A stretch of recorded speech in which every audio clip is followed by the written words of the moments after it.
Abdullah ibn Abbos aytadilar, Rasul akram sallallohu alayhi va sallamdan sarvari koinot aytadilarki, qaysi bir farzand ota-onasining chehrasiga shafqat bilan, mehr bilan, muhabbat bilan qarasa, illa kataballohu lahu bi kulli nazratin hajjatun mabrura. Har bir nazariga bitta qarasa, har bir nazariga bitta qabul qilingan hajning savobi yoziladi dedilar.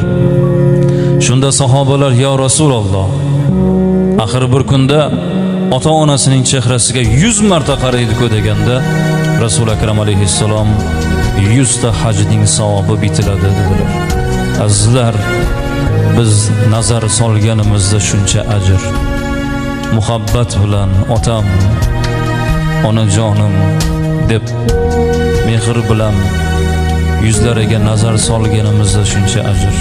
Xizmatlarni qilsakchi, ularni oyoq qo'llarini uqalasakchi, kiyintirib davolasakchi, o'ynatib aylantirsakchi, yedirib kuldirsakchi, buni misli yo'q, buni ta'rifi yo'q.